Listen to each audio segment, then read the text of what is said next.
My name is Marcus, and I thought I was one of the lucky ones. I married my high school sweetheart, Denise, when we were just 22, young, stupid, and full of promise. We had our first son a year later, and then another 5 years after that. For 23 years, I gave my entire life to that woman. She was the only woman I had ever been with. I worked like a dog to give her everything she wanted: a home, stability, vacations, a future. There were rough patches, sure. Every marriage has them. But we'd always pulled through. Or so I thought. Everything started to shift in late 2019. I had blown out my ACL while doing martial arts, a passion of mine since I was a teenager, and had to get reconstructive knee surgery. The recovery was brutal. I was out on workers' comp and stuck at home for months, trying to regain even half the mobility I used to have. During that time, our house began to feel unfamiliar. I couldn't do the physical chores I used to handle, and the boys, our 22-year-old and 17-year-old, did their best to pick up the slack. But there were things only I could do, and Denise wasn't exactly thrilled about having to fill those roles. I chalked up her frustration to stress. I was no picnic during recovery either. But still, something felt off. Her warmth cooled into indifference. Her hugs became half-hearted. Her lips barely touched mine in passing. At first, I told myself it was just another bump in the road. We'd been through worse, right? Wrong. By early 2020, the signs were unmistakable. Denise, who used to share everything with me, funny videos, Pinterest recipes, home DIYs, had become glued to her phone, guarding it like it held state secrets. The woman who once lit up when I walked into a room now barely noticed. Conversations turned into grunts. Laughter turned into silence. I was losing her, and I couldn't understand why. Then came the late nights. She claimed her job needed her to stay longer. I didn't question it at first. We both had careers that were considered essential, so while many were locked down, we still had to commute. But the hours started to stretch. She'd get home 3, sometimes 4 hours late. She'd walk straight in, mumble something about exhaustion, shower, eat quickly, and go straight to bed. She wouldn't touch me, wouldn't even look at me. At first, I blamed myself. Maybe I was being needy. Maybe the months of recovery made me a burden. Maybe I had become a shadow of the man she married. So I tried to re-engage with her. I tried to initiate intimacy, tried to take small steps back into our routine. But her body was present, not her mind. I could feel it. She was somewhere else. With someone else. It was a gut feeling I didn't want to believe, but couldn't ignore. I had never had any reason to doubt her before. In 23 years, she'd never once given me a reason to question her loyalty. But now, she had become someone I didn't recognize. In March 2020, when COVID-19 shut down most of the country, our city didn't pause.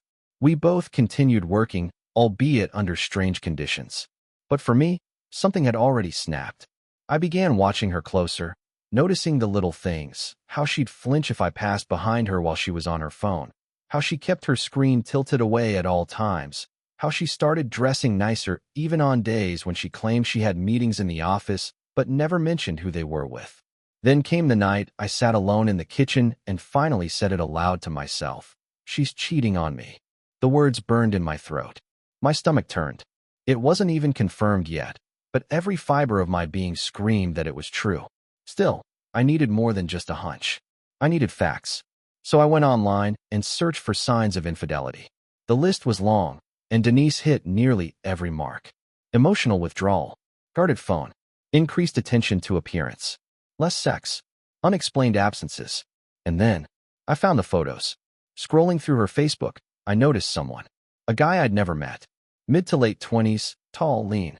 In every photo from her nights out with coworkers, there he was. Always close to her. His hand on her shoulder. His arm around her waist. Too close. Too familiar. It made my skin crawl. Curious, I clicked on his profile, but I couldn't view anything. I was blocked. Blocked. That was the moment my suspicion turned to certainty.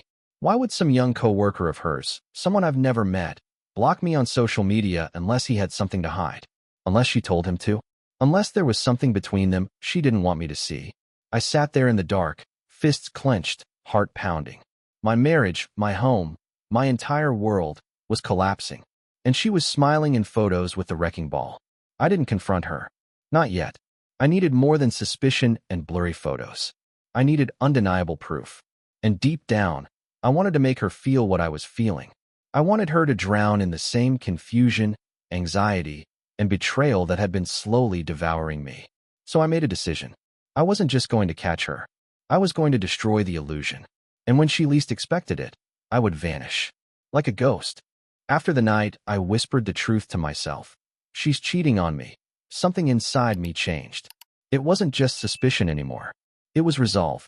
I wasn't going to sit and stew like some pitiful fool while my wife crept around behind my back with a boy barely older than our son. I had spent decades building a life with this woman. If she was going to destroy it, then I'd make damn sure she watched the ruins collapse on her own head. But first, I needed proof. I started simple.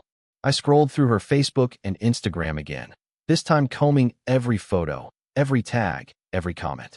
There he was again, Corey, the man who blocked me, the man who, in every picture, had his hand far too low on her back. In one photo, she was laughing, a glass of wine in hand, Corey's arm wrapped around her waist like they'd been together for years. My stomach churned. It wasn't just the intimacy, it was the boldness. They weren't even hiding it anymore. And I had been blind. Still, pictures weren't enough. I needed concrete evidence. Something undeniable. So I talked to my oldest friend, Darius. We'd grown up together, been through thick and thin. I told him what I suspected and what I'd found so far. He didn't hesitate. He looked me in the eye and said, "You want real proof? I know how to get it." That night, he handed me a name of an app. I won't say which one, but let's just say it allowed me to monitor everything happening on her phone, texts, social media, location data. It took me 2 days to install it without her knowing, syncing it through our shared family plan. From that moment on, I had access to her digital world. And within 3 days, I found exactly what I'd feared. The messages were all there. Flirty texts, late-night chats, plans to meet, even references to things they'd done together. The worst part? She sounded happy. Happier than she had been with me in years. I scrolled, screenshot, archived. I couldn't bear to read them all. I didn't want to know what she said to him in the dark while I lay awake in our bed. But I had enough to know it was real. This wasn't a mistake. This was a relationship. A full-blown affair. That was my D-Day. I didn't eat for 2 days. Couldn't sleep. I walked around the house like a ghost, barely speaking. Denise noticed. She asked what was wrong, tried to touch me, kiss me even, but I pulled away. I couldn't stand to feel her skin on mine, knowing where else she'd been. By the 3rd day, the grief burned away and left only fury. I called Darius and told him I was done playing nice. I wasn't going to confront her, not yet. I wanted her to feel everything I had felt. So I laid out the first phase of my plan. If she thought I was cheating, too, maybe she'd finally taste the bitter anxiety she'd been feeding me for months. I started going out at odd hours, turning off my phone for stretches of time. I came home late without explanation. I spent more time staring at my phone than at her and made sure she noticed. When she asked questions, I gave her nothing but vague replies. Just stuff, or don't worry about it. At first, she didn't say much. But I saw the doubt creeping in. She began texting me more often. "Where are you? When will you be home?" Texts that, 6 months ago, she'd never have bothered sending. At night, she'd try to initiate conversations, small talk. Sometimes even affection. It was laughable. Suddenly, the woman who ignored me for months was desperate for my attention. The more distant I became, the more confused she grew. And the irony? While she was worrying about my supposed infidelity, she was still hooking up with Corey. I know this because I kept watching the messages roll in. There was a particularly delicious moment when she told him she didn't want to meet at our house anymore, because she was afraid I might pop in unexpectedly. That meant she had been bringing him into my home. Into the house I built with my own 2 hands. Into the same rooms where we raised our children. She desecrated everything we made together. That night, I sat in my car parked down the street, watching our front door, hands gripping the wheel so tightly my knuckles turned white. I imagined confronting her then and there, catching him walking out of my house. But no, that wasn't the plan. The plan required patience and pain. I confided in my sister next. Then 2 of my closest friends, people I trusted with my life. They were shocked, angry, but loyal. They kept the secret. Darius helped me start moving small amounts of money from our joint account into my own. I began researching apartments, lawyers, divorce laws. New York is an at-fault state, and with the evidence I was collecting, I could destroy her legally as well as emotionally. Meanwhile, I continued playing the role of the distracted husband. The more I withdrew, the more anxious she became. She began acting sweeter, cooked more, touched me more. She was desperate to reel me back in. I read one of her texts to Corey where she said, "He's so cold lately. I think he knows. I think I've lost him." And she was right. She had. Only she hadn't realized just how far I'd already gone. By the time July rolled around, Denise was unraveling, and I made sure every thread came loose by my design. She was texting and calling me constantly. Her tone had shifted from distant and annoyed to desperate and nervous. She'd ask what time I was coming home, where I was going, who I was with. The irony was delicious. After months of ignoring me, the woman who had been emotionally and physically absent suddenly couldn't get enough of my whereabouts. I played it cool, stone-faced and vague. "I've got things to do," I'd say, or sometimes just a shrug, nothing more. She hated it. I could see the panic building in her eyes like a storm she couldn't predict. And still, she continued her affair. I watched her lie to Corey, saw their text exchanges where she tried to explain my strange behavior. "He's cold and distant," she wrote. "I think he's cheating on me." The audacity of that sentence nearly made me burst out laughing. I had to screenshot that message twice just to make sure I wasn't imagining it. But it got better. In one conversation, she actually admitted to Corey that she was upset, not because of guilt over cheating on me, but because she thought I might be cheating on her. She wrote, "What if he's with someone else? What if he's doing to me what I'm doing to him?" That line stuck with me. I must have read it a dozen times. It was pure gold. The paranoia was sinking in, and it was glorious. She even started pulling back from Corey a bit. Told him they should stop meeting at the house, our house, because she couldn't predict when I'd show up. That confession infuriated me in ways I didn't think possible. The fact that she'd brought that punk into my home, into my space, the same bed we once shared. That was a betrayal I'd never forgive. But again, I stayed the course. I didn't blow up. I didn't shout. I didn't confront her. Instead, I smiled. Because the trap was working. Behind the scenes, I was accelerating everything. With Darius's help, I'd opened a new checking account, moved a good chunk of our savings, and started applying for studio apartments in the Bronx and Co-op City. I met with my lawyer, laid out the entire story, shared the screenshots, the logs, the timeline. He was stunned at the level of detail I had gathered. "You've practically done my job for me," he said. "This will hold up in court." Good. That was the idea. I started boxing up personal items slowly, just a few each week. Things Denise wouldn't notice were missing. Important documents, photos, mementos, hard drives. I stored them at Darius's place. One box at a time, I was removing myself from the home I'd built brick by brick, memory by memory. I also changed my passwords, updated my digital security, and created a private archive of every piece of evidence. I spent long nights printing everything. Screenshots of messages, call logs, location history, social media activity, every scrap of betrayal laid out chronologically in binders. It cost me a small fortune in ink, paper, and folders. I didn't care. This wasn't just documentation. It was my shield, my sword, and eventually, my parting gift. And just when I thought I couldn't up the ante any further, Nina came back. Nina, my old friend from high school, had been stuck overseas during the pandemic. But in early November, she returned to New York. Darius, Joey, and I planned a quiet welcome dinner at Joey's house. Only 5 of us. Intimate. Safe. That's when Nina got the idea. She suggested we recreate the same kind of photos I had found of Denise and Corey, only this time with me and her in the frame. Innocent enough, but close. Laughing, leaning in, arms around each other's shoulders. Flirty. The kind of pictures that raise eyebrows. I posted one on Facebook. The reaction was immediate. Denise didn't say anything at first, but I could tell it had landed. I saw her reaction, how she lingered over her phone, how she kept glancing at me, how her mood suddenly darkened. 2 days later, she confronted me. She stood in the kitchen, arms folded, biting her lip.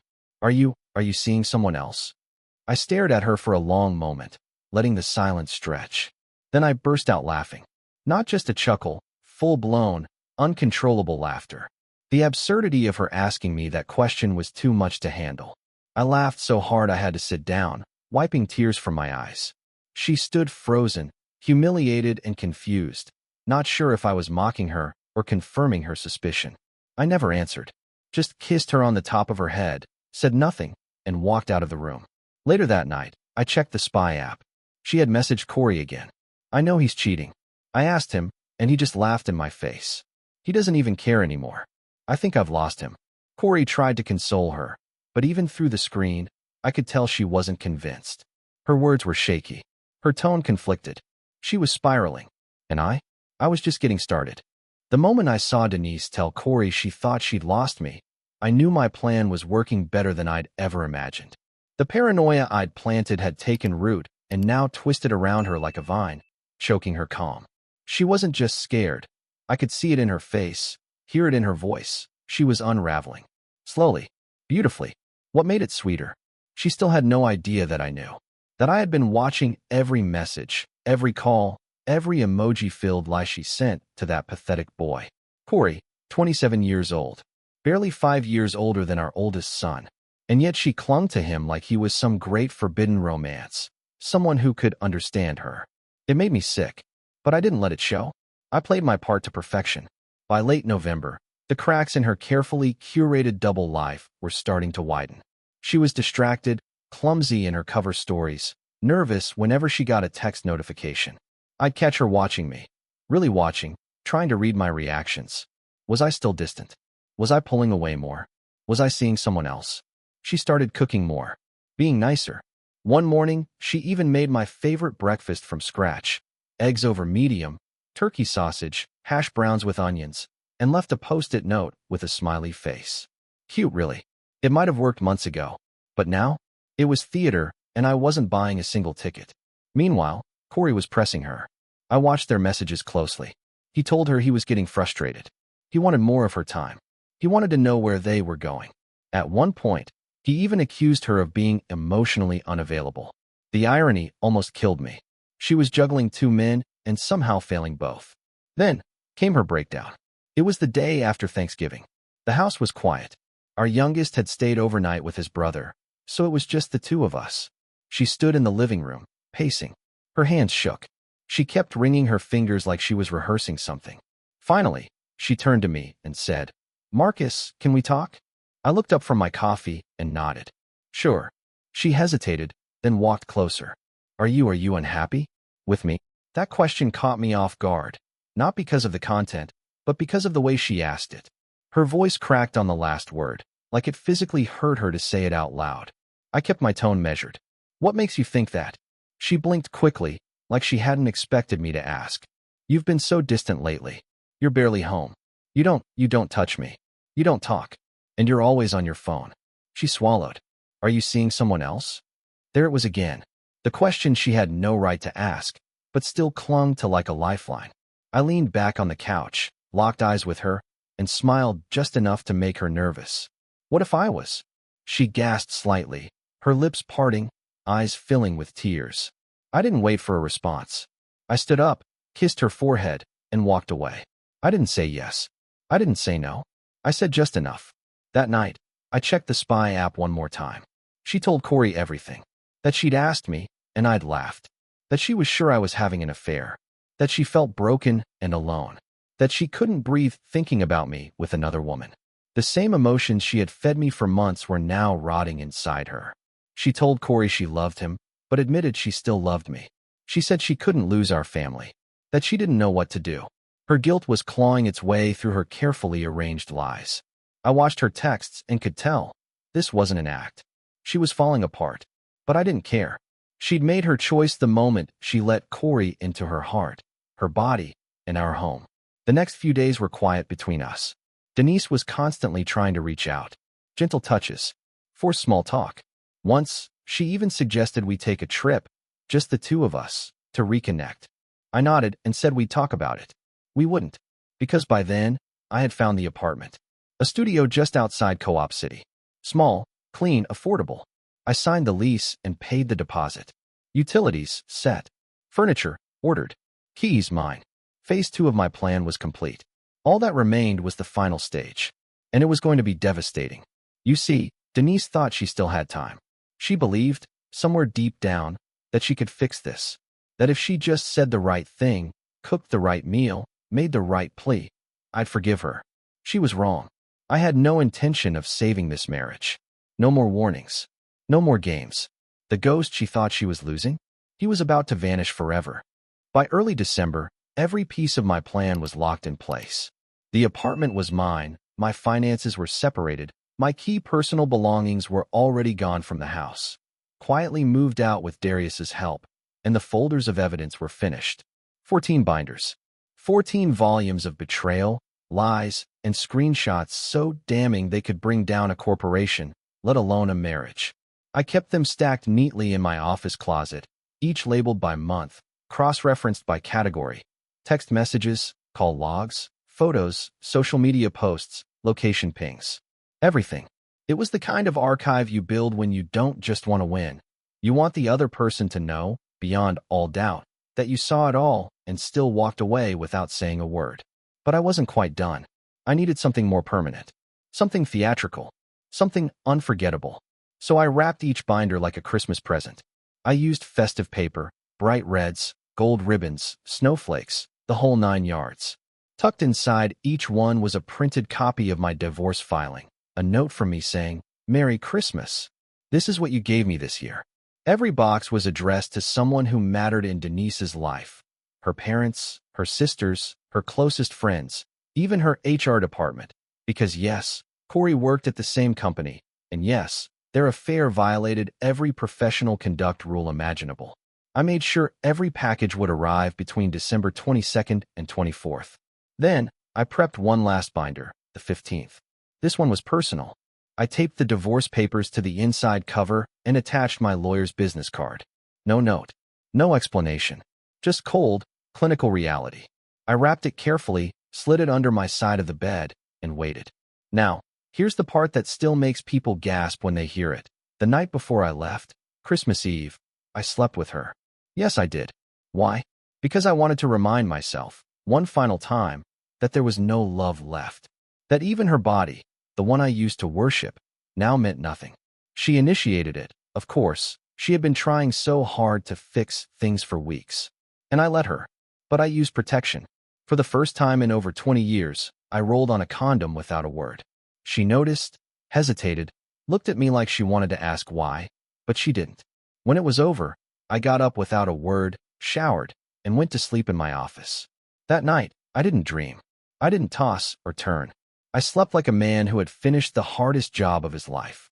Then, at 5:30 a.m., I got up quietly, packed my final bags, just 2, and placed the gift-wrapped binder on my side of the bed.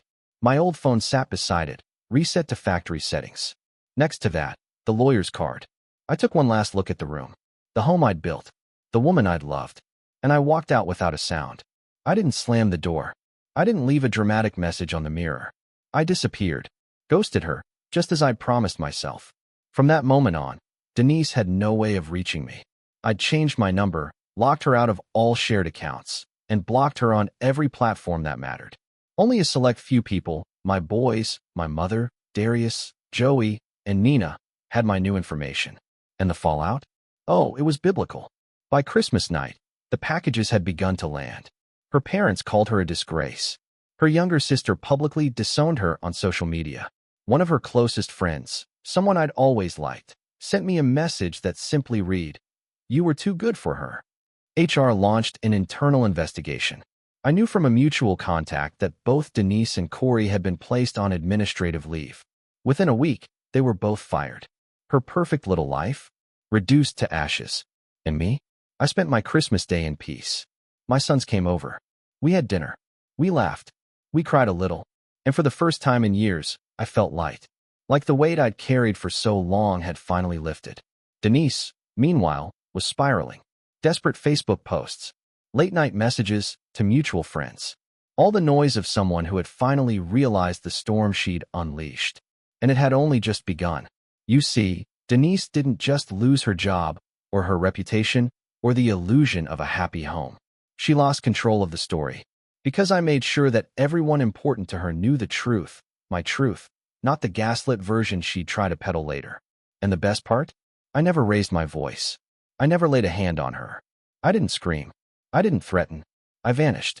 I gave her silence. And in that silence, she heard everything. The silence must have driven her mad. In the days following my disappearance, I stayed completely off the grid. No texts, no calls, no social media. I watched the chaos from a distance, like a man standing on a hill, watching the village he'd just set fire to. I wasn't hiding, I was just done. Done with the lies, the manipulation, the begging I knew was coming. And oh, it came. The morning after Christmas, Denise flooded my old phone with messages. Of course, I never saw them. She called my mother. She called our sons. She even called Darius. But no one gave her anything. Not a single clue. I had made sure of that. My circle was airtight. The following evening, I got a call, not from Denise, but from her father. He didn't ask where I was. He didn't plead on her behalf. He just said, "I'm sorry, son. I didn't raise her to be this way." His voice cracked a little. He was a proud man, and I know it tore him up to see his daughter exposed like that. But he didn't defend her. He didn't ask for forgiveness. He simply owned the shame she refused to carry. That call meant more to me than I expected. In many ways, he'd been a father to me long after my own past. But I also knew, just like everything else in that life, it had to be left behind. I thanked him and ended the call with a finality that left no room for a return. As for Denise, the storm only got worse. By December 27th, every recipient of the binders had them in hand. Her HR department launched an official investigation. She was immediately suspended pending review. Corey was too. 2 days later, I got confirmation from an inside contact that both had been terminated. Apparently, their little fling had crossed all sorts of ethical and professional boundaries. One policy violation after another. Denise had gone from respected employee to pariah in less than a week. And it wasn't just professional. Her reputation was obliterated. Friends she had leaned on were now ghosting her. Family members cut her off completely. Even her social media presence began to disappear. She stopped posting. Her profile picture went blank. A digital scream muffled by shame. But the most satisfying moment came 3 days after New Year's. My oldest son, Jordan, called me. He had visited the old house to pick up some of his belongings. Denise had been home, barely holding it together. She looked thin, pale, like she hadn't slept in days. He said she begged him to tell her where I was, to at least let her talk to me. Jordan didn't give in, but he told me something that caught me off guard. She said she made a mistake, Dad, that she thought you didn't love her anymore, that she panicked. I was quiet for a moment, then simply said, she stopped being my problem the moment she let another man touch her. He didn't argue. He understood. That night, I sat alone in my apartment, staring out the window. Snow was falling, gentle, quiet, soft. It reminded me of how peaceful my life had become. For the first time in years, I wasn't walking on eggshells. I didn't feel like I was begging for scraps of affection. I didn't have to compete with a glowing phone screen for attention. I had space. I had peace. And most importantly, I had clarity. But not everyone saw it that way. The backlash started about a week later. People who had once condemned her were now softening. Sympathy posts started to appear, cryptic ones about mental health, mistakes, and regret. A few mutual acquaintances even messaged me, urging me to forgive her, to give her a second chance. I didn't respond, because what they didn't know, what they refused to understand, was that this wasn't just about cheating. It was about betrayal, about years of loyalty and love tossed aside for temporary thrills. It was about her letting a man, barely older than our son, into our bed, our home, our lives, and thinking she could come back from that with a few tears and a shaky apology. No, she made her choices. Now she had to live with the results. But fate wasn't done punishing her yet. 2 weeks into the new year, I got a call from Darius. "Man," he said, "you're not going to believe this." Denise had tried to take her own life. Pills. Alone in the house. One of her remaining friends found her and got her to the ER in time. She survived, but barely. She'd been moved to the psych ward for evaluation. I didn't go see her. I didn't send flowers. I didn't call. And when her sister reached out, pleading with me to talk to her, to show her some compassion, I told her the same thing I told everyone else. She made herself a ghost the moment she betrayed me. Now she knows what it feels like to be haunted. I wasn't being cruel. I wasn't being vengeful. I was being honest. Denise had shattered our life. And now, for the first time, she had to face what that actually meant, alone. Just like she left me. When I heard that Denise had been moved to the psychiatric wing after her suicide attempt, I felt nothing. Not anger. Not sorrow. Just a hollow kind of silence inside me. It was strange. 23 years of marriage, 2 sons, a lifetime of memories. And in that moment, I realized how thoroughly she'd killed whatever was left between us. I didn't go to the hospital. I didn't send a message. And when her father called, voice low and broken, I listened, but said little. He didn't try to guilt me. He just said, "She keeps asking if you came." I told her no. There was a long pause. Then he added, "She shut down after that." I didn't respond, because I'd already given her everything I had to give, and she threw it away. What amazed me, though, was how quickly the narrative started to shift.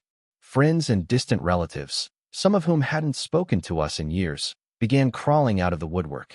Messages flooded my inbox, full of pity and half-baked lectures about forgiveness. She made a mistake. She's clearly sorry. Everyone deserves a second chance. I deleted every single one without reading past the first line. Forgiveness? For what? For months of deceit? For bringing another man into my home while I was recovering from surgery? For turning our son's family into a pile of rubble? No. Forgiveness is earned. And she never even tried. What she wanted wasn't redemption, it was rescue. And I wasn't going to be the man she dragged from the ashes to feel clean again. By the end of January, Denise had been discharged and placed under observation at her sister's house. Still unemployed. Still disgraced. Still spiraling. She tried to reach out once, through a friend who hadn't been cut off yet. Asked if I would be willing to talk. Said she needed closure. Said she wanted to explain. Explain? There was nothing left to explain. She had made her choices. I had made mine. I declined the request. Meanwhile, my life was quietly rebuilding. My youngest son had started therapy, something I set up for him after watching the shock on his face when I told him about the affair. He was still struggling, of course. This was his mother after all. But he was strong. And he was watching me closely, watching how I handled it all. And I had no intention of letting him see weakness now. Jordan, my eldest, had moved his brother into his place temporarily. They grew closer in those weeks than I ever could have imagined. For that alone, I was grateful. And then, there was Nina, the woman who'd been in my life longer than Denise ever was. After the divorce bomb dropped, she reached out. We met for dinner. Just the two of us. No expectations. Just familiar comfort. She looked the same, strong, radiant, grounded. But this time, something was different. She looked at me like she'd always been waiting. And the truth was, maybe I'd been waiting too. That night, after hours of conversation, we sat in silence across the table. She reached out, gently touched my hand, and said, "You don't have to be alone anymore, Marcus." And I believed her. We didn't rush anything. But something bloomed between us, something slow and patient. And real. The kind of bond that doesn't beg for attention or validation. It just is. Strong, steady, warm. It was the opposite of everything I'd been living with for years. Around mid-February, my lawyer finalized the separation terms. The divorce would be official in just a few more months. Denise, through her attorney, had agreed to the conditions. She kept the house. I kept my cabin, my car, my accounts. She'd get limited spousal support. Only enough to cover utilities, until she got back on her feet. No alimony after 1 year. Fair but firm. I never saw her during the negotiations. I insisted all communication go through the lawyers. But I knew she'd read every word, every clause, every line that spelled out her new reality. I'd become a ghost in her world, present only in the consequences of her choices. And that was intentional. When you betray someone who gave you everything, you don't get to beg for scraps afterward. You sit with the weight of your decisions. You choke on the silence. You watch the person you lost rise without you. That's not cruelty. That's justice. The kind that doesn't scream, but echoes forever. And I was far from done rising. By the time April rolled around, the divorce was finalized. Just like that, 23 years of marriage were reduced to a stamp, a signature, and a manila envelope handed to me by my lawyer. I didn't celebrate. I didn't cry. I just stood there, staring at the document in my hands, feeling something I hadn't felt in what seemed like forever. Peace. It was done. No more lies. No more pretending. No more watching the woman I love become a stranger with every passing day. Denise was officially out of my life. Our final hearing had been nothing more than a formality. She sat on the far end of the conference table, eyes down, trembling. I didn't speak to her. I didn't look at her. Her lawyer spoke more than she did. But when it was over, and we were both standing outside the building, Just the two of us for the first time in months. She stepped toward me, tears in her eyes, voice shaking. Marcus, she said, is there really no chance? I looked at her, the woman I'd once shared everything with, the woman who had burned our life to the ground for a thrill, a secret, a boy, and I shook my head. No, Denise, there isn't. She cried. Right there, on the sidewalk. People passed us, some glanced, most didn't. But I stood still, unmoved. I didn't comfort her. I didn't touch her. I let the weight of her regret sit fully on her shoulders. You were the love of my life, she whispered. I nodded. And I was yours to lose. Then I walked away. I never saw her again. That night, I changed my relationship status online to divorced. I don't use social media much, but when I do, people notice. My inbox flooded. Old friends, distant cousins, even coworkers. Most were supportive. A few were shocked. One or two had the nerve to ask why I couldn't forgive her. I ignored them all, because I didn't owe anyone an explanation. I had lived through betrayal. I had carried the weight of silence. I had suffered in my own home, watching the woman I adored look at another man the way she used to look at me. And I had survived. Not just survived, risen. In the months that followed, everything started falling into place. My youngest son came back to live with me, and we started building something new, just the two of us. He still wasn't speaking to his mother, but I didn't pressure him. I told him only this: when you're ready, you'll know. But don't lie to yourself just because others tell you to forgive. He nodded, and that was enough. My oldest son got married that summer. A small ceremony, just close friends and family. Denise was there, but far from me. We didn't speak. We didn't even make eye contact. And honestly, I was grateful for that. I wasn't angry anymore. I wasn't bitter. I simply didn't care. She was just a name in my past. Nina, on the other hand, stood beside me that day, not as a replacement, but as a reminder of strength, of loyalty, of what it meant to be loved without conditions. After the ceremony, we danced together, slow, steady, quiet. She laid her head on my shoulder and whispered, "You did it." And I had. We moved in together shortly after. Her daughter, just 6 years old, took to me like she'd known me her whole life. I hadn't planned for that. I hadn't expected it. But every time she ran to hug me or asked if I could read her a story, I felt something in my chest soften. A second chance. Not at marriage. Not at trying to recreate what was lost. But at living. For once, I was no longer surviving someone else's damage. I was building something on my own terms. And maybe that's the greatest revenge of all. Not the binders. Not the ghosting. Not the scorched earth I left behind. But the quiet happiness. The kind that doesn't need applause. The kind that grows from pain and patience and absolute clarity. So if you ask me now, was it worth it? Every second. I gave Denise 23 years. Now, it's my turn. Looking back on everything, I realized this journey wasn't just about betrayal. It was about rediscovery. The pain broke me, yes, but it also forced me to rebuild myself from the ground up. And if there's one thing I've learned, especially at this stage in life, it's that we are never too old to start over. We give so much of ourselves in relationships, our time, our dreams, our loyalty, that we sometimes forget we still matter outside of them. If your peace is being traded for someone's lies, then it's not love, it's captivity. You can grieve what you lost and still walk forward with dignity. For those of us in our 50s or 60s who think it's too late to make a change, trust me, it's not. Life doesn't end with a broken heart. Sometimes, that's exactly where it begins again. Don't ignore the red flags. Don't sacrifice your self-worth for the comfort of routine. Stand up for your truth. Set your boundaries. And above all, never let someone else's betrayal define the rest of your life. You've still got time. Use it to live for you.